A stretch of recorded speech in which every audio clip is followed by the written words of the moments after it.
문재인이 되어야 호남의 몫을 가져올 수 있습니다.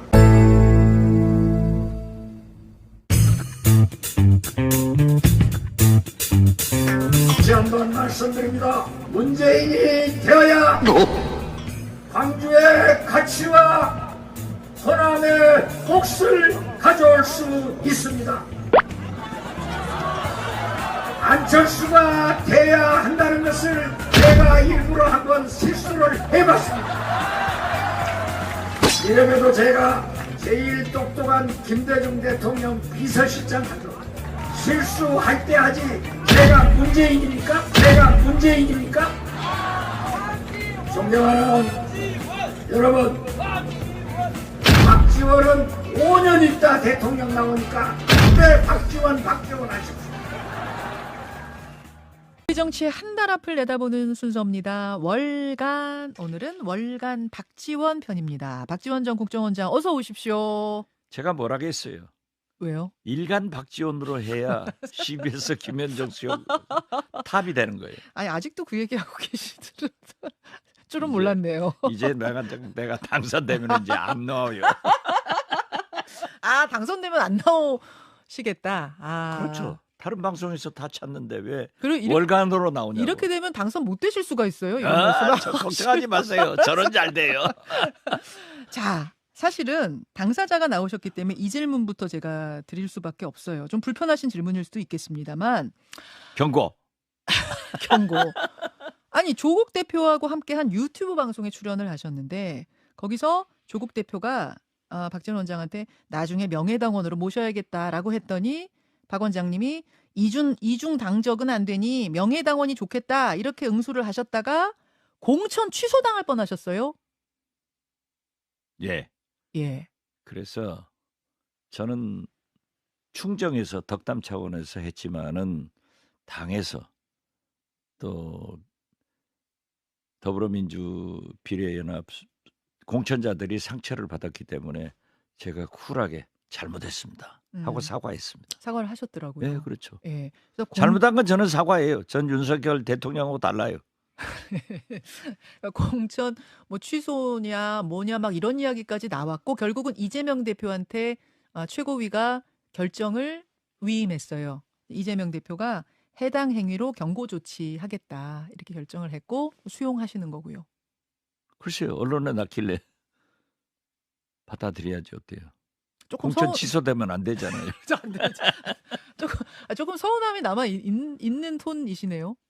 저는 충정이었지만은 그러한 것에 상처를 받은 더불어민주연합 비례대표 후보들이나 또 민주당에서 이재명 대표나 지도부가 그렇게 생각했다고 하면은 받아들여야죠. 그러니까 해당 행위할 생각이 있었던 게 전혀 아니지만 그래도 받아들이는 분들이 그렇게 좀 제가 뼛속까지 받아들였다는- 민주당인데 그 해당 행위 해서 되겠어요?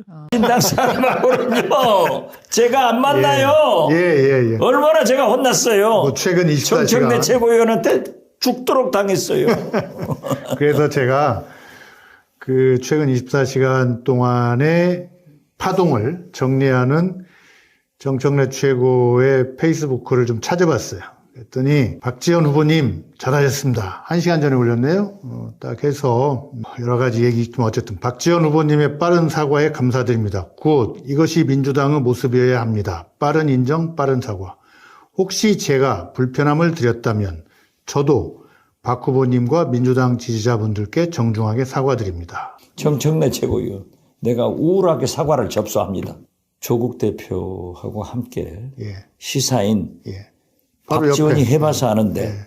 제 고정 프로에 출연시켰어요. 잘 아시다시피 조국 대표하고 저하고는 가깝잖아요. 예.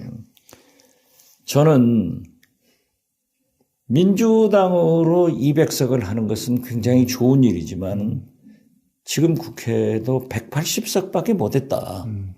그러니까 이재명 대표가 얘기한 대로 민주당이 151석 과반수를 꼭 이기고 비례대표를 하더라도 200석이 안 된다.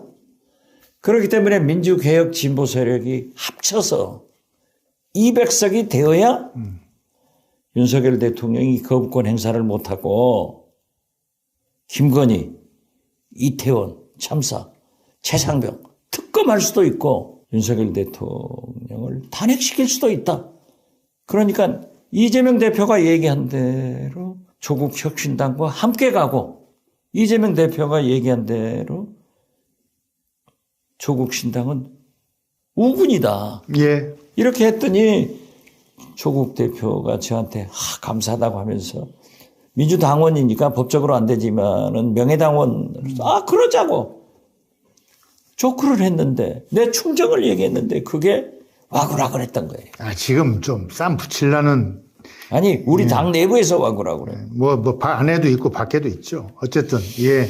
그래서 우군은 우군, 아군은 아군. 그래서 분명히 제가 다르다. 오늘 아침에 그냥 페이스북에다도 내가 쿨하게 사과를 하고 김어준 겸손은 힘들다에 나가서도 사과하고 최경영의 정치 본색에 가서도 사과를 하고 또 여기에서도 사과를 합니다. 예.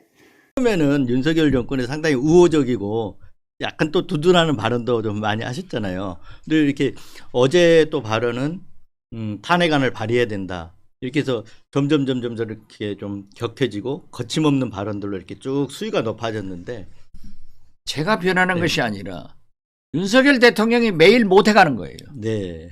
그러니까 그 수위를 맞춰가는 거예요. 네. 사실 윤석열 대통령은 제 신세 지 신분입니다. 네. 제가 도와줬습니다. 어떤 부분을 도와주신가요? 검찰총장 할 때 제가 법사위원으로 네. 아니 조국 전 민정수석이 도와달라고 해서 도와준 거예요. 네. 그리고 조국 장관이 법무장관 돼가지고 저한테 윤석열 총장하고 그만큼 가까웠다니까요. 네. 또 조국 장관도 가까우니까 파이프라인을 해주라. 네. 검찰 오랫동안 출입했지만은 저도 청와대에서 김대중 대통령 비서실장을 했지만은 의뢰의 비서실하고 검찰총장 간에는 파이프라인이 있잖아요. 네, 네. 그게 정상이에요. 네. 정상인데 제가 물어봤어요. 아니 조 장관 윤석열 총장하고 파이프라인이 없느냐? 네. 없대요. 음. 이야 문재인 대통령 낭만적 민주주의 하네. 그러셨어요? 내가 그랬죠. 그런데 그때 이제 조국 장관이 그러는 거예요. 사실은 네. 양정철 비서관하고 조국 장관 말씀이 네.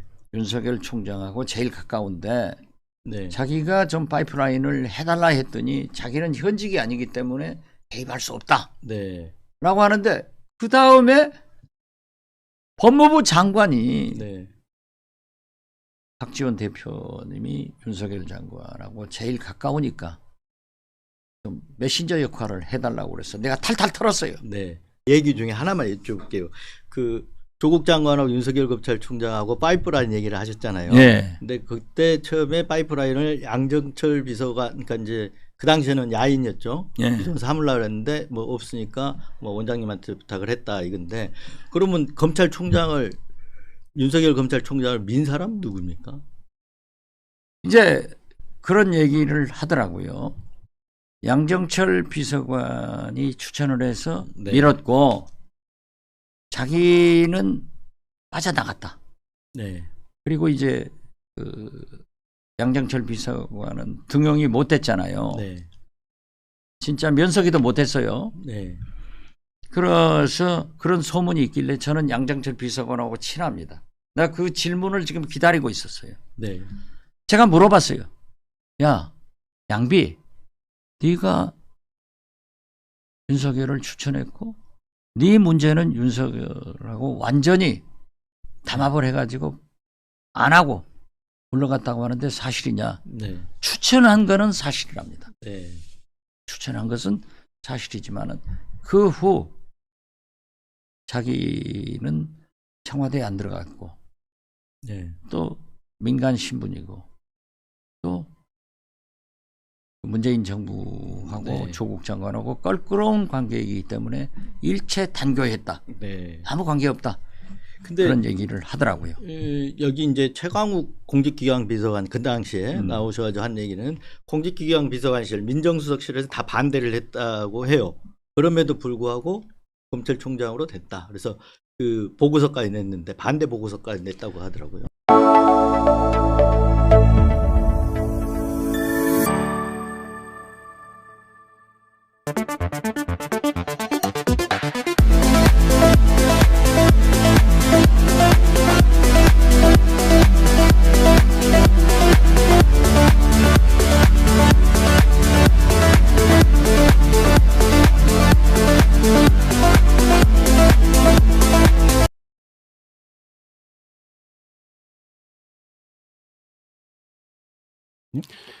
최순실 사태가 났을 때에 네. 저희들 같은 사람 만나가지고 대화를 했다면은 그런 지경까지 가지 않았을 겁니다. 그 전에도 대통령은 만날 수가 없었습니다. 아예 탄핵 전에도 그랬습니다. 제가 여당의 당 대표가 됐는데 네. 독대라는 걸 한 번도 못했다니까요. 그래요? 예. 욕을 했음에도 불구하고 최근에도 마찬가지입니까? 그랬습니다. 아니, 저는 박근혜 대통령과 화해하고 싶습니다. 그런데 섣불리 그런 제안을 하기가 참 어려운 그런 관계입니다. 왜 그러는지 최근에 이제 한 신문을 통해서 회고록이라고 해야 될까 이제 그걸 계속 이제 그 이야기를 하고 있지 않습니까? 박근혜 전 대통령이. 그래서 이제 과거를 돌아보는 어떤 이런 시간을 갖고 있는 것 같아서 혹시 좀 뭔가 좀 달라진 게 있나 싶어 갖고 여쭤봤는데 달라진 건 별로 없는 거군요. 그런 점이. 아니 거기에 대해서 내가 코멘트하고 싶은 생각이 없고 왜 그렇게 윤석열 검찰총장한테 질질 끌려갔냐라고 하면서 너무 그때 막 사실 지지자들이 막 속 탔거든요. 그때 분위기는 어땠어요? 너무 민주적이지 않았냐 막 이런 거에 어떤 한 말씀 해주시죠.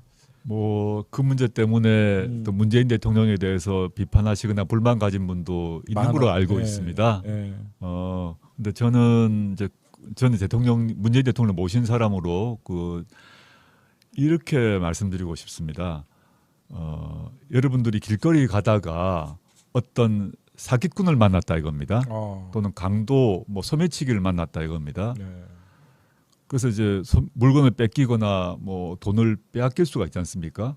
사과하면 되잖아요. 그럼 그런 경우에 사기를 친 사람을 비난해야 되든지 사기를 당한 사람을 비난해야 되든지 한번 생각해 보셔야 됩니다. 물론 사기를 당한 사람도 왜 이렇게 멍청했냐라고 말할 수 있습니다. 그렇죠. 모두가 또 강도를 당한 사람에 대해서도 왜 너가 무력으로 맞서지 않았냐라고 말할 수는 있습니다만은 첫째는 그렇게 사기나 강도를 행한 사람을 비난하는 게 먼저인 것 같고요. 좀 비유가 좀 어떨지 모르겠으면 그 말씀 드리고 싶고. 일제 강제징용 손해배상 사건 재판 개입, 법관 인사 불이익 조치, 법관 비위 은폐 등 사건과 관련하여 양 전 대법원장에게 적용된 혐의들 가운데 핵심은 이른바 재판 거래 의혹입니다. 박근혜 정부 청와대 관심 재판에 개입해 영향력을 행사하고 상고법원 도입 등 역점 사업을 관철하려 했다는 건데 일제 강제동원 손해배상 소송과 예통합 진보당 행정소송 등이 거래 대상으로 지목됐습니다. 왜 너는 나를 만나서 왜 나를 아프게만 해 내 모든 걸 다 주는데 왜 날 울리니 아유 이 장시간 차를 타셨네. 괜찮으세요? 예, 잘 왔습니다. 한 4시간 걸리셨죠? 3시간 좀 넘었어요. 네. 날씨도 찬데 여기까지 아닙니다. 호텔도 없고 주한 사절들 뭐 어디 식사 좀 대접할 때도 없어서 이제 박정희 대통령께 뭐 좀 공간 하나 좀 만들어 달라는 방 하나고 이 위에 이제 조그만 방 몇 개 이제 이렇게 있고요. 금방 만들었다는데도 이따가 점심 드시고. 달성에 제가 꽃도 보여드리고 강아지가 점잖을 수가 있어요.